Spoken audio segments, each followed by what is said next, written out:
Hey everybody, it is Yishan here, and today I am back with some more Edison content, another deck profile of another deck I took to YCS Las Vegas, where I didn't play in the 3v3, but I wanted to play those side events, and I love Hero Beat, my favorite deck of Edison format. And I took it to a pod, and I went 3-0, got myself this nice Tengu mat here, and I just want to give my thoughts because I feel like Hero Beat is not really at the top of the meta in Edison game, and as a result, there isn't too much content about it, but I have seen a lot of interesting deck profiles, and I just want to throw my own in the mix. What do I have to say about this deck? Well, I think it's very fair, right? Hero Beat is fair, and it's kind of from a bygone era in Edison where people were playing quote-unquote fair decks where, you're trying to trade 1-for-1, you have some bombs and some stuff, but in general, you're not doing anything broken with Substitute or Gigavice, Gigaplant combos and stuff. You're just trying to outgrind your opponent and kind of beat them down. And it's really fun, but very fair and probably lies on top of the meta, so you really have to work for each of your victories. And so it feels like that sort of navigating every game is quite interesting, actually, because it's a kind of an interesting deck. So let's get into the deck profile, talk about sort of how things went maybe, and maybe I'll intersperse that through the deck profile. So let's just start with the monsters, okay? 1 Stratos, best card in the deck by far. It's not even close. I think everyone knows that. And then we have 3 Elemental Hero Neos Alias to go along with it. And then I'm on 2 Ocean. So this is a Hero Beat deck. There's no Diva. This is just basically pure heroes. And this card is totally insane. So in my finals, actually this card carried me to, I played against X-Saber in the finals. It was a really interesting matchup. And in both my wins, it went to game 3, but in both my game wins, I feel like Ocean played a huge part. In the first win, X-Saber is really quite an interesting matchup where, X-Saber is like a combo deck in a way where they're just trying to assemble like Exodia, like they're trying to assemble like a back row removal and then, some sort of big X-Saber push, right? And then fall troll usually. But there was a turn where I had an Ocean and I could protect it a little bit, but not fully. But I knew that if I summoned it, it would force my opponent to have a push already. And the truth is, once X-Saber assembles their push, if they have all the pieces, you're already lost anyway. And so one thing you can try to do is, you put pressure on the X-Saber deck and you force them to commit because they have to, right? Because Ocean by itself is like a ticking time bomb, right? If you have Ocean and Stratos in the grave, this is a +2 every single turn. And not only that, not only is it a +2, it's a +2 kind of in the way you want it to be. So for example, if you're short on monsters, you can grab monsters, but also you can just start sniping back row turn after turn after turn. And that's just not gonna, that's not gonna end well for your opponent. You're +2 every single turn. So I think this card, even if it sometimes doesn't resolve in that matchup, it can evenly just forcing your opponent to do something when they don't want to is sometimes good enough. And so that's what happened there. And that was still a close game, but I felt like I was not putting enough pressure in, so I had to do something there. So that was sort of Elemental Hero Ocean. I played 1 Wildheart. I think this card I started originally playing it because I just found a nice looking copy. But now I've actually grown to really like it. I like the main deck Gaia Access. I like having an extra hero. And Wildheart is all about deploying the card at the correct time, right? You're a toolbox deck. I think of Hero Beat a lot like a warrior toolbox, but it's more like an elemental hero toolbox deck. And having access to Wildheart gives you access to Gaia. Yes, sometimes it's a poor card, but sometimes it's also an incredible card. I mean, it actually came out multiple times. I think if you're thinking about getting the value out of this card, it's incredible. Also gives you Gaia Access main deck, which I really like. There's a lot of moments Wildheart carry me. And sometimes there are plenty of situations where you need to clear a monster. And if your opponent has trap cards, you're screwed because then you're just taking damage again the next turn. Right. So what you do is you use Wildheart Skyscraper a lot together, which I do run a Captain Gold and that searches a Skyscraper, and you clear the monster, or you sometimes you just your opponent's low and this card is just the best. It's it's unstoppable, right? And so that's another useful thing against X-Saber. Game 3 in the finals, my opponent had a Gravity Bind. And I was actually able to use my elemental hero Prisma, which can dump both Wild Heart and Ocean in this deck. And I was able to use Prisma to dump Wild Heart while I had Ocean. It was like a crazy control game where he prohibitioned my Stratos. So I mean, I had a Stratos in my hand added back from Ocean, but I wasn't able to clear his Gravity Bind and such. And I was like, wait a second, can this card attack under Gravity Bind? And the answer is yes. So I dumped it with Prisma, added it back with Ocean, and just starting to be able to put the pressure on, so that, again, like once you start putting the pressure on, your opponent has to start setting like their X-Saber monsters that they don't want to set, right? And you're sort of delaying the combo. And from there, it was just kind of like a foregone conclusion that I would win the game. So it really came up a lot there. Another story, I made Gaia, like I was against a Machina control deck. And, he had Card Trooper and Machina Fortress. And I literally went, normal summon an Ocean, our special summon Cyber Dragon, normal summon Ocean, Miracle Fusion for Gaia. Gaia have the Fortress's attack and gain some attack. And then I contacted it all the way. So I literally just game shotted like with a hero beat deck, which was pretty cool. That really caught my opponent off guard. So I was able to steal some games there. So that's that. And then the last monster, I went back and forth, but now I see a lot of machine decks and I just played one Cyber Dragon. This is the toolbox with Prisma. If you're going to play Prisma, I feel like maybe you should just play the Cyber Dragon in the main deck. There's too much flexibility. You want this card to be as good as you can. And so like being able to, just send this and then contact fuse is just a humongous deal. And so you really get the max value out of your Prisma basically that way. So that's what I've been on. And then I play the one Skyscraper, of course, to go with the Captain Gold.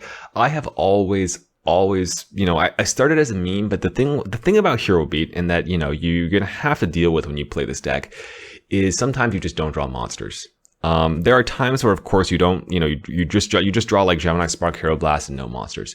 So in my opinion, it's inexcusable to not play 3E Emergency Call and a Rhoda in your deck, your Hero Beat deck, because if you're not maxing out on these, you cannot complain about not drawing monsters because, you can fix that. The only issue, of course, is that when you play as much as you can, sometimes you draw too many monsters, and that's sort of where the Captain Gold Skyscraper came from. Also, it's kind of nice to be able to like toolbox, put a hero in your grave. That comes up decent amount where I'm like, I have Ocean in my grave and nothing else. I just search this, discard it, so I get a Skyscraper. I don't have to miracle a card on the field. Basically, or same with Prisma, that happens a decent amount too. But sometimes it really depends on the game state.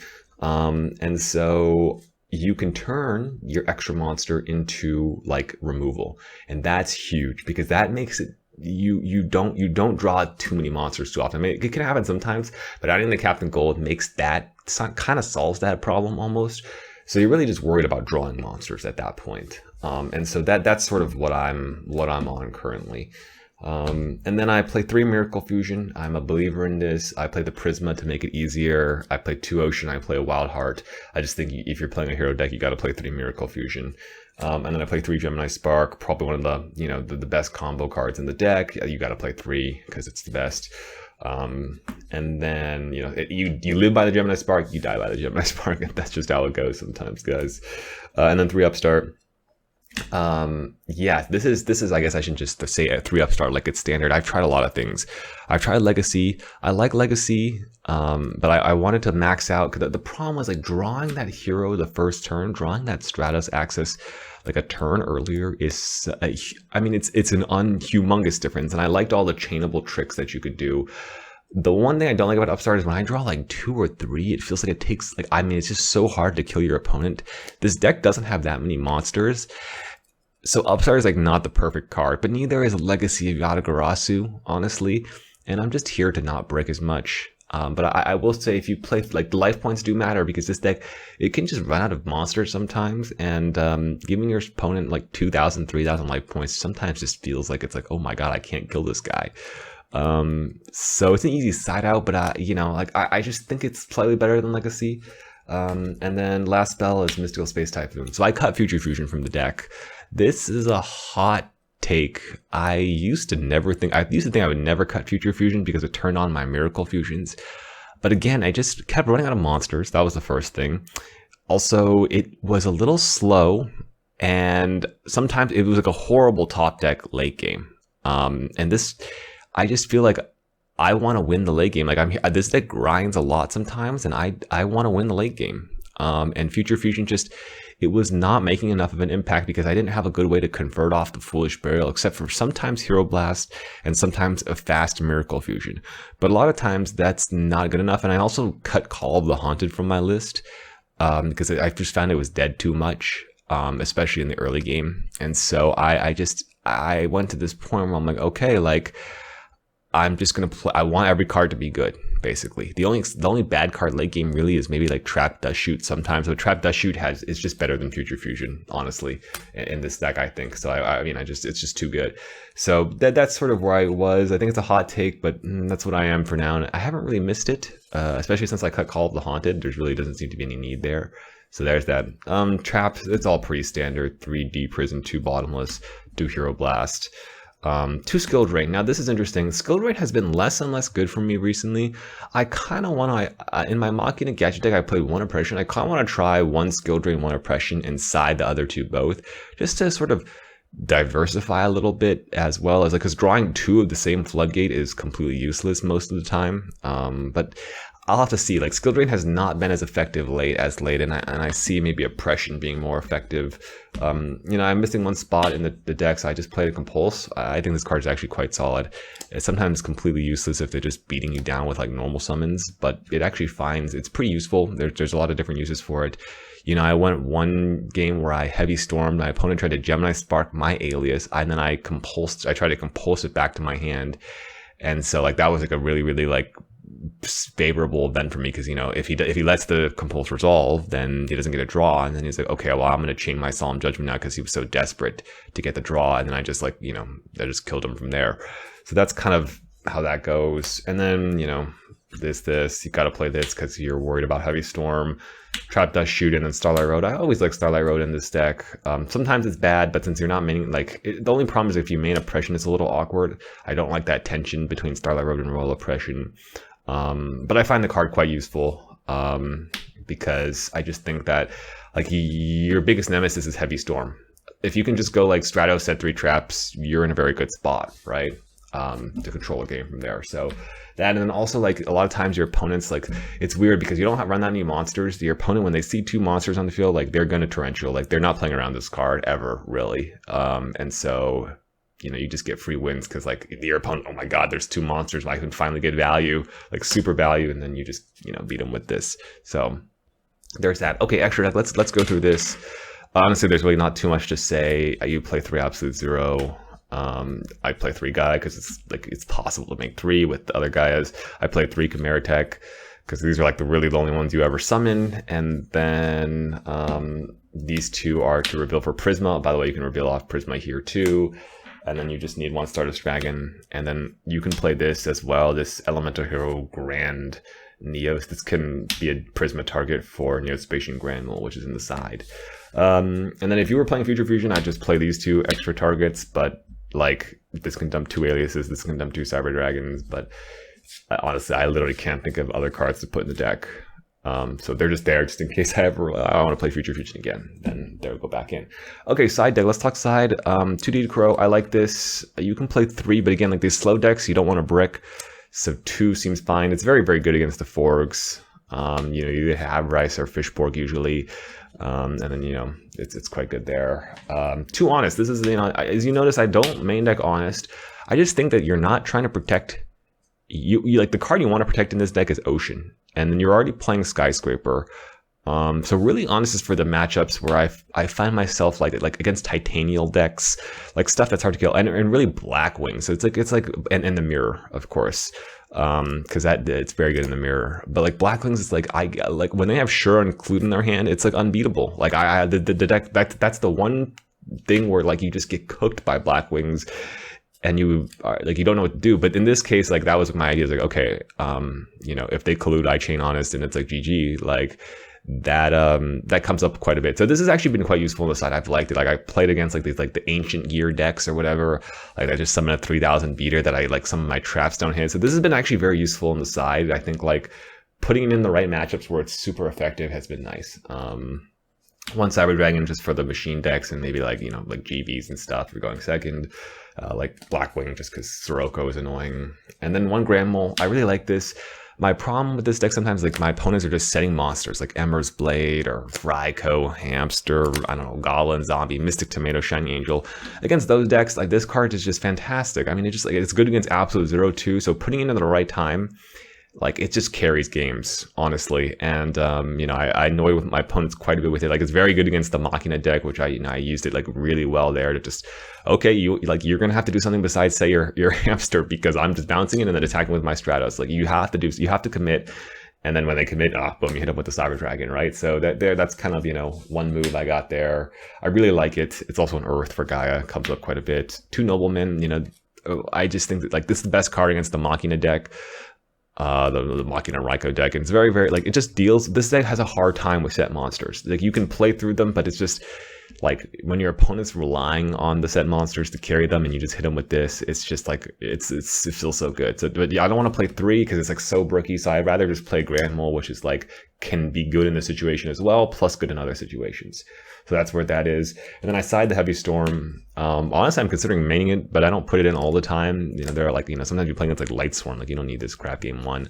But like sometimes you play against Blackwing or GB or like some like decks that I know are siding in Oppression but still keeping in traps. Like people don't respect it against me, and I just get 2-for-1s all the time with this in the side deck.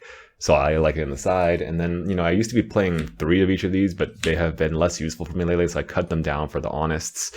I don't know. I just haven't like I don't play that much against Bayou.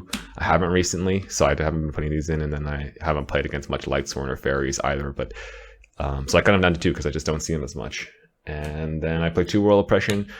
I think I might want to switch this to 1 in the main. That's what I was saying. I put the Scoldrin in the side, just to sort of diversify a little bit. But that's my thought. Other than that, yeah, I think the matchups are really interesting. I would say, oh yeah, so let's talk about matchups. So round 1, I played against Diva Hero. I just bricked the first game. That this is going to happen sometimes with this deck. If you draw no monsters, you draw no monsters. You're going to have to accept that as a Hero B player. That's going to happen sometimes. But luckily, I got to shout out DK from my locals. We played like the Diva Hero B matchup, and I learned a lot because I don't get to play against very like that matchup very often, and DK really puts me to the test every time I play him. And so I learned a lot. Like DD Crow, I think in the Hero Beat mirror match is almost like required if both players are like playing pretty well, because the game's going to go long, and Hero Blast is just like it's unbeatable. Like you know, this can stop Miracle Fusion, but really you're here to stop Hero Blast because like it's just so hard to win, right? And so like you want to like, you know, you're trying to play around that because, you know, the players will just run out of monsters in that matchup, and sometimes it just comes down to who has the last monster. This is just like, you just need this to answer Hero Blast basically. So that's kind of like stuff like there. And then I won game 3. I kind of just you know, got control of it and never let go because my opponent was low on monsters. But this really saved me game 2. Clutched it out.